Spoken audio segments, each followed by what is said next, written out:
ಶ್ರೀ ಗಣೇಶಾಯ ನಮಃ. ಶ್ರೀ ಶಾರದಾ ಗುರುಭ್ಯೋ ನಮಃ. ಅಸಾಧ್ಯ ಸಾಧಕ ಸ್ವಾಮಿನ್ ಅಸಾಧ್ಯಂ ತವ ಕಿಂ ವದ. ರಾಮದೂತ ಕೃಪಾ ಸಿಂಧೋ ಮತ್ಕಾರ್ಯಂ ಸಾಧಯ ಪ್ರಭೋ. ಸುಂದರಕಾಂಡದ 2ನೆಯ ಸರ್ಗವನ್ನ ಶ್ರವಣ ಮಾಡೋಣ. ಇದರಲ್ಲಿ ಲಂಕಾಪಟ್ಟಣದ ವರ್ಣನೆ, ಪಟ್ಟಣವನ್ನ ಪ್ರವೇಶಿಸೋಕೆ ಹನುಮಂತ ಯೋಚಿಸಿದ್ದು, ಹಾಗೆ ಸೂಕ್ಷ್ಮ ರೂಪವನ್ನ ಧರಿಸಿ ಪಟ್ಟಣಕ್ಕೆ ಪ್ರವೇಶ ಮಾಡೋದು, ಮತ್ತೆ ಚಂದ್ರೋದಯದ ಸುಂದರ ವರ್ಣನೆಯನ್ನ ಶ್ರವಣ ಮಾಡೋಣ. ದಾಟೋಕೆ ಅಸಾಧ್ಯವಾದ ಸಮುದ್ರವನ್ನ ಲಂಘಿಸಿ ಸ್ವಸ್ಥ ಚಿತ್ತನಾಗಿ ತ್ರಿಕೂಟ ಪರ್ವತದ ಶಿಖರದಲ್ಲಿದ್ದ ಲಂಕಾಪಟ್ಟಣವನ್ನ ಹನುಮಂತ ನೋಡ್ದ. ಲಂಕೆಯ ಆ ವಸುಂಧರೆ ಹಸಿರಾದ ಗಿಡಮರಗಳನ್ನೇ ವಸ್ತ್ರವಾಗಿ ಧರಿಸಿ ಅವುಗಳಲ್ಲಿನ ಬಗೆ ಬಗೆಯ ಹೂಗಳನ್ನೇ ತನ್ನ ಆಭರಣವನ್ನಾಗಿ ಧರಿಸಿದಳೇನೋ ಅನ್ನೋ ಹಾಗೆ ಮನೋಹರವಾಗಿ ಕಾಣ್ತಿದ್ಲು. ಲಂಕೆಯ ಸೌಂದರ್ಯವನ್ನ ನೋಡ್ತಾ ನಿಂತಿದ್ದ ಹನುಮನ ಮೇಲೆ ಪರ್ವತದಲ್ಲಿದ್ದ ಪುಷ್ಪ ವೃಕ್ಷಗಳಿಂದ ಹೂಗಳ ಮಳೆಯೇ ಸುರಿತು. ಹನುಮ ಪುಷ್ಪಮಯನಾಗಿ ಪ್ರಕಾಶಿಸ್ತಿದ್ದ. ಮಹಾಪರಾಕ್ರಮಿಯಾದ ಹನುಮ 100 ಯೋಜನೆಗಳನ್ನ ಹಾರಿಕೊಂಡು ಬಂದಿದ್ರು ಆಯಾಸ ಸೂಚಕವಾದ ನಿಟ್ಟುಸಿರನ್ನ ಅವನು ಬಿಡ್ಲೇ ಇಲ್ಲ. ಸಮುದ್ರವನ್ನು ದಾಟಿದ ಹನುಮಂತನಿಗೆ ಒಂದು ಯೋಚನೆ ಬರುತ್ತೆ. ಅನೇಕ ಶತ ಯೋಜನೆಗಳನ್ನೂ ನಾನು ಲಂಘಿಸೋಕೆ ಸಮರ್ಥನಾಗಿದ್ದೀನಿ. ಹೀಗಿರುವಾಗ ಬರೀ 100 ಯೋಜನೆಗಳಿರೋ ಈ ಸಮುದ್ರವನ್ನ ದಾಟೋದ್ರಲ್ಲಿ ವಿಶೇಷ ಏನಿದೆ? ಸಾಮಾನ್ಯವಾಗಿ ಯಾವ್ದಾದ್ರೂ ಕೆಲಸ ಮಾಡ್ತೀವಿ, ಇದು ಕಷ್ಟ ಏನೋ ಅನ್ಕೊಂಡು ಮಾಡಿರ್ತೀವಿ. ಆ ಕೆಲಸ ಸುಲಭವಾಗಿ ಮುಗಿದ್ರೆ ಇಷ್ಟೇನಾ ಅಂತ ಅನ್ಸತ್ತೆ. ಆದ್ರೆ ಮಹಾಪರಾಕ್ರಮಿಯಾದ ಹನುಮಂಗೆ ಆ ಸಮುದ್ರ ದಾಟಿದ್ದು ಇಷ್ಟೇನಾ ಇದು ಕೆಲ್ಸ, ಇದು ಯಾವ ಮಹಾ ದೊಡ್ಡ ಕೆಲ್ಸ ಅಂತ ಅನ್ನಿಸ್ತು.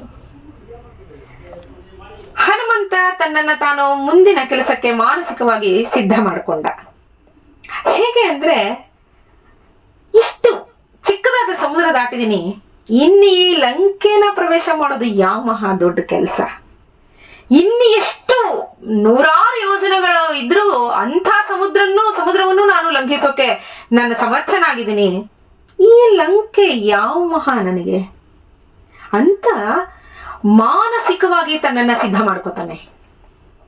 ಹಾಗೆ ಲಂಕೆಯ ಕಡೆಗೆ ಹೊರಟ.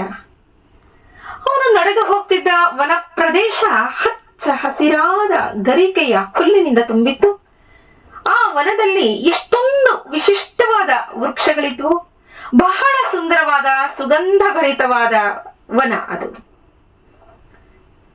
ಅರಣ್ಯದ ಸಾಲುಗಳನ್ನೇ ದಾಟಿ ಮುಂದೆ ನಡೆದ ಹನುಮ ತ್ರಿಕೋಟ ಪರ್ವತದ ಮೇಲ್ಭಾಗದಲ್ಲಿದ್ದ ಲಂಕಾಪಟ್ಟಣವನ್ನ ನೋಡ್ತಾನೆ. ಅಲ್ಲಲ್ಲೇ ಕಮಲಗಳಿಂದ ತುಂಬಿದ್ದ ಸರೋವರಗಳು, ಪಕ್ಕದಲ್ಲಿ ಬೆಳೆದು ನಿಂತಿದ್ದ ಖರ್ಜೂರದ ಮರಗಳು, ಕಲ್ಪವೃಕ್ಷಗಳು, ಪ್ರಿಯಾಲ, ಮುಚುಲಿಂದ, ಕೇದಿಗೆ ವೃಕ್ಷಗಳು, ಕದಂಬ ವೃಕ್ಷಗಳು, ಕೋವಿದಾರ, ಹೊನ್ನೆ, ಕರವೀರ, ಪುಷ್ಪ ಭಾರದಿಂದ ಬಗ್ಗಿದ ಮೊಗ್ಗುಗಳಿಂದ ಕೂಡಿದ ಪಕ್ಷಿಗಳಿಂದ ವ್ಯಾಪ್ತವಾಗಿದ್ದ ನಾನಾ ವಿಧದ ವೃಕ್ಷಗಳನ್ನ ಅವನು ನೋಡ್ತಾನೆ. ಹಾಗೆ ಬಗೆ ಬಗೆಯ ಉದ್ಯಾನವನಗಳನ್ನ ನೋಡ್ತಾನೆ. 7 ಬಾಳೆ ಹಣ್ಣುಗಳಿಂದ ತುಂಬಿದ ಗಿಡಗಳನ್ನ ನೋಡ್ತಾನೆ. ಅವನಿಗೆ ಬಹಳ ಆನಂದವಾಗತ್ತೆ ಮನಸ್ಸಿಗೆ. ಸುಂದರವಾದ, ಮನೋಹರವಾದ, ಸಮಲಂಕೃತವಾಗಿದ್ದ ರಾವಣನಿಂದ ಪರಿಪಾಲಿಸಲ್ಪಡ್ತಿದ್ದ ಲಂಕೆಯ ಸೌಂದರ್ಯವನ್ನ ಹನುಮ ಸ್ವಲ್ಪ ಹೊತ್ತು ಹಾಗೆ ನೋಡ್ತಾ ನಿಂತುಬಿಟ್ಟ. ಯಾವುದೇ ಮನುಷ್ಯನಿಗೆ ಆಗಿರಬಹುದು ಸ್ನೇಹಿತರೆ, ತುಂಬಾ ಆಯಾಸ ಆದಾಗ ಪ್ರಕೃತಿ ಹೊಸ ಚೈತನ್ಯವನ್ನ ಕೊಡುವಷ್ಟು ಇನ್ಯಾವುದು ಕೊಡಲ್ಲ. ಆ ಮನಸ್ಸಿಗೆ ಉಲ್ಲಾಸ ಕೊಡುವಂಥದ್ದು, ಆಯಾಸವನ್ನ ಪರಿಹಾರ ಮಾಡುವಂಥದ್ದು, ಹಾಗೆ ಮಾನಸಿಕವಾಗಿ, ದೈಹಿಕವಾಗಿ ಮತ್ತೆ ಚೈತನ್ಯವನ್ನ ತುಂಬೋ ಶಕ್ತಿ ಪ್ರಕೃತಿ ಸೌಂದರ್ಯಕ್ಕೆ ಮಾತ್ರ ಇರೋದು. ಹೀಗೆ ಹನುಮ ತನಗೆ ಆಯಾಸವಾಗಿಲ್ಲ, ಆದರೂ ಮುಂದಿನ ಕೆಲಸಕ್ಕೆ ತನ್ನನ್ನು ಅವನು ತೊಡಗಿಸ್ಕೊಳ್ಬೇಕಾಗಿತ್ತು. ಈ ಪ್ರಕೃತಿ ಸೌಂದರ್ಯ ಅವನಿಗೆ ಅಷ್ಟು ಸಹಾಯ ಮಾಡ್ತು. ಮುಂದೆ ನಾನು ಸಾಧಿಸ್ತೀನಿ ಅನ್ನೋ ಒಂದು ಛಲವನ್ನ ಅದು ಕೊಡ್ತಾ ಹೋಯ್ತು, ಆತ್ಮವಿಶ್ವಾಸವನ್ನ ಕೊಡ್ತಾ ಹೋಯ್ತು. ಸೀತಾದೇವಿನ ಅಪಹರಿಸಿ ತಂದು ಲಂಕೆಯಲ್ಲಿ ಇಟ್ಟಿದ್ದ ಕಾರಣ ಭಯಂಕರವಾದ ಧನಸ್ಸುಗಳನ್ನ ಹಿಡಿದು ಹಲವಾರು ಜನ ರಾಕ್ಷಸರು ಲಂಕೆಯನ್ನ ನಿರಂತರವಾಗಿ ರಕ್ಷಣೆ ಮಾಡ್ತಿದ್ರು.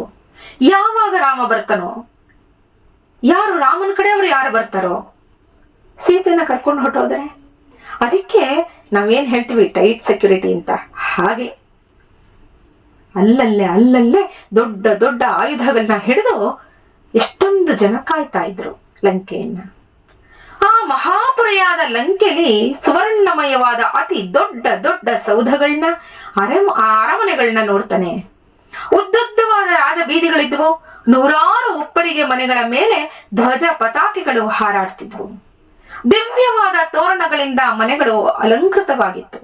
ವಾಸ್ತವವಾಗಿ ಅಮರಾವತಿಯಂತೆಯೇ ಶೋಭಾಯಮಾನವಾಗಿ ಕಾಣ್ತಿತ್ತು. ವಿಶ್ವಕರ್ಮನಿಂದ ಅತಿ ಕುಶಲತೆಯಿಂದ ನಿರ್ಮಿತವಾದ ಪಟ್ಟಣ ಅದು. ಉಯ್ಯಾಲೆಯಂತೆ ತೂಗು ಸೌಧಗಳೇ ಎಷ್ಟೊಂದು ಇದ್ವಂತೆ. ಇದೊಂದು ಆಕಾಶ ನಗರಿಯಂತೆ ಕಾಣ್ತಿತ್ತು. ಲಂಕಾ ಪಟ್ಟಣದ ಉತ್ತರ ದಿಕ್ಕಿನ ಮಹಾದ್ವಾರವನ್ನ ಸೇರಿ ವೈದೇಹಿಯನ್ನ ನೋಡೋದು ಹೇಗೆ ಅಂತ ಹನುಮಂತ ಯೋಚನೆ ಮಾಡ್ತಾ ಕೂತ. ಯಾರು ನನ್ನನ್ನೇನು ಮಾಡ್ತಾರೆ, ನಾನು ಹೇಗೆ ಬೇಕಾದ್ರೂ ನುಗ್ಗಬಹುದು, ನಾನು ಬಲಶಾಲಿ ಅಲ್ವೇ, ಪರಾಕ್ರಮಿ ಅಲ್ವೇ? ಆ ರೀತಿ ಹನುಮ ಯೋಚನೆನೇ ಮಾಡಲಿಲ್ಲ. ಹೌದು, ನಿಜ, ಅವನು ಪರಾಕ್ರಮಿಯೇ, ಅವನು ಬಲಶಾಲಿಯೇ, ಧೀರನೇ ಅವನು. ಆದ್ರೆ ಕೆಲವು ಕಡೆ ಶಕ್ತಿ ಕೆಲಸ ಮಾಡುತ್ತೆ, ಕೆಲವು ಕಡೆ ಯುಕ್ತಿ ಕೆಲಸ ಮಾಡುತ್ತೆ. ಅದಕ್ಕೆ ಅವನನ್ನ ಬುದ್ಧಿಮತಾಂ ವರಿಷ್ಠಂ ಅಂತ ಕರೆಯೋದು. ಸುಮ್ಮನೆ ಅಲ್ಲ, ಇಲ್ಲಿ ಯುಕ್ತಿ ಕೆಲಸ ಮಾಡಬೇಕು. ಶಕ್ತಿ ಎಷ್ಟು ಬೇಕಾದ್ರೂ ಇರಬಹುದು, ಅದೇ ರೀತಿ ರಾಕ್ಷಸರಿಗೂ ಆ ರೀತಿಯೇ ಶಕ್ತಿ ಇತ್ತು. ಹಾಗೆ ಯಾರು ಬೇಡ, ಅಕಸ್ಮಾತ್ ಲಂಕಾಧಿಪತಿ ರಾವಣನ ಕೈಗೆ ಅವನು ಸಿಕ್ಕಿ ಬಿದ್ದಿದ್ರೆ, ಅವನು ಸಾಮಾನ್ಯದವನ, ಮಹಾಶಕ್ತಿವಂತ ಅವನು. ಅದಕ್ಕೆ ಹೇಗೆ ವೈದೇಹಿ ಇರೋ ಜಾಗಕ್ಕೆ ಹೇಗೆ ಹೋಗಬಹುದು ಅಂತ ಯೋಚನೆ ಮಾಡ್ತಾನೆ. ಯುಕ್ತಿಯಿಂದಲೇ ಸಾಧ್ಯ. ವಿಶ್ವಕರ್ಮನ ಮನಸ್ಸಂಕಲ್ಪದಿಂದಲೇ ನಿರ್ಮಿಸಲ್ಪಟ್ಟಿದ್ದ ಲಂಕೆ ಕೈಲಾಸ ಶಿಖರಕ್ಕೆ ಸಮಾನವಾಗಿತ್ತು ಅಂತಾರೆ ವಾಲ್ಮೀಕಿಗಳು. ಅಷ್ಟು ಸುಂದರವಾಗಿತ್ತು ನೋಡೋಕೆ. ಹಾಗೆ ಯಾವ ಕಡೆ ಪ್ರವೇಶ ಮಾಡಿದ್ರೆ ಯಾವ ಕಡೆ ಹೋಗ್ತೀವಿ ಅಂತನೂ ಗೊತ್ತಾಗ್ತಾ ಇರಲಿಲ್ಲ, ಹಾಗಿತ್ತು ಲಂಕಾಪಟ್ಟಣ. ಘೋರ ರೂಪಿಗಳಾಗಿದ್ದ ರಾಕ್ಷಸರು ಪಟ್ಟಣವನ್ನ ಕಾಯ್ತಿದ್ರು. ಸೀತೆಯನ್ನ ಹುಡುಕೋದು ಹೇಗೆ ಅನ್ನೋ ಚಿಂತೆ ಬಹಳವಾಗಿ ಹನುಮನನ್ನ ಕಾಡ್ತಿತ್ತು. ಮಹಾವೀರನಾದ ರಾವಣನನ್ನ ಗೆಲ್ಲೋದು ಹೇಗೆ? ಅವನ ರಕ್ಷಣೆಯಲ್ಲಿರೋ ಈ ಪ್ರದೇಶ ಬಹಳ ದುರ್ಗಮವಾಗಿದೆಯಲ್ಲ. ಒಂದು ವೇಳೆ ನಮ್ಮ ಕಪಿವೀರರು ಕಷ್ಟಪಟ್ಟಿಲ್ಲಿಗೆ ಬಂದ್ರು ಈ ರಾವಣನನ್ನ ಗೆಲ್ಲೋದು ಕಷ್ಟ. ಅದಕ್ಕೆ ಮೇಲಾಗಿ ಲಂಕೆಯ ಪ್ರವೇಶವೇ ಕಷ್ಟವಾಗಿದೆಯಲ್ಲ. ಇನ್ನು ಮುಂದೆ ಹೋದ್ರೆ ಯುದ್ಧಕ್ಕೆ ಅವಕಾಶವೇ ಇಲ್ವಲ್ಲ. ಪ್ರವೇಶ ಮಾಡಿದ್ರೆ ತಾನೇ ಅವಕಾಶ. ಎಲ್ಲಾ ರೀತಿ ಯೋಚನೆ ಮಾಡ್ತಾ ಇದ್ದಾನೆ ಹನುಮಂತ. ಈಗೇನ್ ಮಾಡೋದು? ಯಾವ ಸುರಾಸುರರಿಂದಲೂ ಪ್ರವೇಶಿಸೋಕೆ ಅಭೇದ್ಯವಾದ ಈ ಪಟ್ಟಣವನ್ನ ರಾವಣನೇ ರಕ್ಷಣೆ ಮಾಡ್ತಾ ಇದ್ದಾನೆ. ಈ ಅಭೇದ್ಯವಾದ ನಗರ ಪ್ರವೇಶ ರಾಮನಿಗೂ ಕಷ್ಟವಾಗತ್ತೆ ಅಂತ ಅನ್ನಿಸ್ತಿದೆ. ರಾವಣನ ಕಣ್ಣಿಗೆ ಬೀಳದ ಹಾಗೆ ನಾನು ಜಾನಕಿಯನ್ನ ಯಾವ ಉಪಾಯದಿಂದ ಹುಡುಕ್ಲಿ? ಯೋಚನೆ ಮಾಡ್ತಾನೆ ಹನುಮಂತ. ನಾವು ಒಂದು 4 ಜನ ನಮ್ಮ ಕಪಿ ಸೈನ್ಯದಲ್ಲಿ ಇಷ್ಟು ವೇಗವಾಗಿ ಹಾರೋಕೆ ನಾವು ಸಮರ್ಥರಾಗಿದ್ದೀವಿ. ಸುಗ್ರೀವ, ಅಂಗದ, ನಾನು, ಹಾಗೆ ಒಂದು 3-4 ಜನ ಅಷ್ಟೇ. ಈ ಸಮತಟ್ಟಾದ ಪ್ರದೇಶದಲ್ಲಿ ರಾವಣ ಲಂಕೆಯನ್ನ ನಿರ್ಮಾಣ ಮಾಡಿಸಿದಾನೆ. ಇಲ್ಲಿಗೆ ರಾಮ ಬರೋದು ಕಷ್ಟವೇ. ಯಾಕೆ? ರಾಮ ಅವತಾರ ಪುರುಷ ಅಲ್ವಾ, ಯಾಕವನು ಕಷ್ಟ? ಇಲ್ಲಿ ಅವತಾರ ಪುರುಷನಾದ ಶ್ರೀರಾಮ ಮನುಷ್ಯ ಜನ್ಮದಲ್ಲಿ ಅವತಾರ ಎತ್ತಿದ್ದಾನೆ. ಹೀಗೆ ಆಂಜನೇಯ ಆಗ್ಲಿ ಅಂಗದ ಆಗ್ಲಿ ಹಾರೋ ಹಾಗೆ ರಾಮ ಹಾರಿ ಬರಕ್ಕಾಗತ್ತ? ಕಷ್ಟ. ಈ ಅವತಾರ ಪೂರ್ತಿ ನಾವು ಮನುಷ್ಯರು ಏನೇನು ಮಾಡ್ತೀವಿ, ಹೇಗೆ ಮಾಡ್ತೀವಿ, ಯಾವುದು ಸಾಧ್ಯ ಯಾವುದು ಅಸಾಧ್ಯ ಅನ್ನೋದನ್ನೇ ನಿರೂಪಣೆ ಮಾಡ್ಕೊಂಡು ಬಂದಿದೆ. ಹಾಗಾಗಿ ಹನುಮಂತ ಯೋಚನೆ ಮಾಡ್ತಾ ಇದ್ದಾನೆ, ರಾಮನಿಗೂ ಇದು ಅಸಾಧ್ಯ ಲಂಕೆಯನ್ನ ಪ್ರವೇಶ ಮಾಡೋದು. ಹನುಮನಿಗೆ ಇಲ್ಲೊಂದು ಜವಾಬ್ದಾರಿ ಕೆಲಸ ಬೇರೆ. ರಾಮನ ಮುಂದಿನ ಕೆಲಸಕ್ಕೆ ಈಗ ಇವನಿಂದ ತೊಂದರೆ ಆಗ್ಬಾರ್ದು.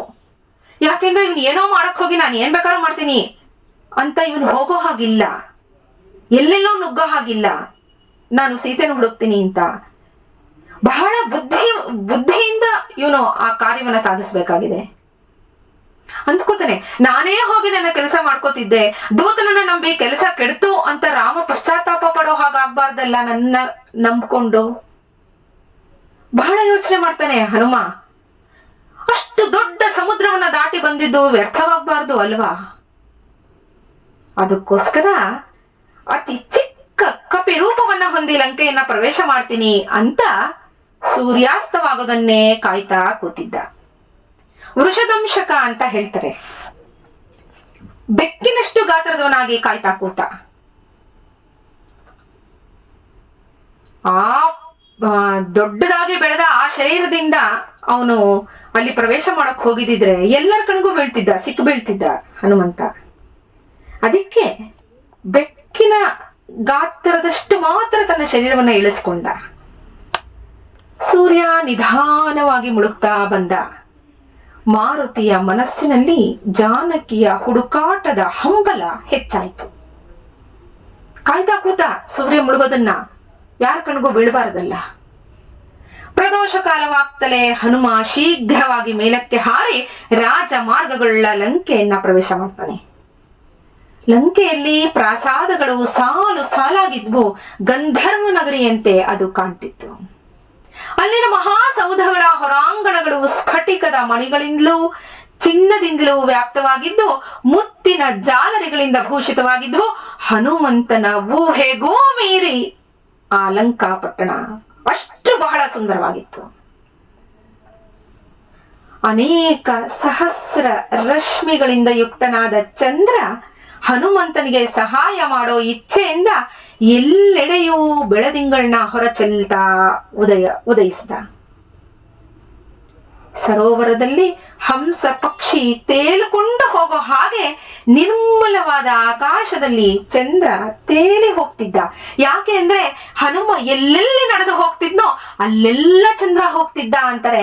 ಅವನಿಗೆ ಬೆಳಕು ಬೀಳ್ಬೇಕಲ್ಲ, ಅವನು ಕಾಣಿಸ್ಬೇಕಲ್ಲ. ನೆಲ ಯಾವುದು, ಎಲ್ಲಿ ಕಾಲಿಡ್ತಾ ಇದ್ದಾನೆ, ಎಲ್ಲಿ ಹೋಗಬೇಕು, ದ್ವಾರ ಯಾವುದು, ಯಾವ ಪ್ರದೇಶ ಎಷ್ಟು ದುರ್ಗಮವಾಗಿದೆ, ಎಲ್ಲಿಂದ ಸಲೀಸಾಗಿ ಪ್ರವೇಶ ಮಾಡಬಹುದು, ಇದೆಲ್ಲ ಹನುಮನಿಗೆ ಕಾಣಿಸ್ಬೇಕಲ್ಲ. ಅದಕ್ಕೆ ಚಂದ್ರ ತನ್ನ ಬೆಳದಿಂಗಳನ್ನ ಹನುಮನೆಡೆಗೆ ಚೆಲ್ತಾ ಇದ್ದಂತೆ. ಚಂದ್ರನನ್ನ ನೋಡೋಕೆ ಮನೋಹರವಾಗಿದ್ದ ಪ್ರಕೃತಿಯ ಸವಿಯನ್ನ ಅನುಭವಿಸ್ತಾ ಹನುಮ ಬೆಳದಿಂಗಳಲ್ಲಿ ಕೂತು ಲಂಕೆಯ ಸೌಂದರ್ಯವನ್ನ ವೀಕ್ಷಿಸ್ತಾ ಯೋಚನೆಯನ್ನು ಚಿಂತನೆಯನ್ನು ಮಾಡ್ತಾ ಕೂತ.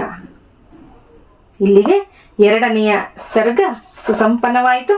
ನಾಳೆ 3ನೆಯ ಸರ್ಗವನ್ನು ಶ್ರವಣ ಮಾಡೋಣ. ಶ್ರೀರಾಮ ಜಯ ರಾಮ, ಜಯ ಜಯ ರಾಮ. ನಮಸ್ಕಾರ.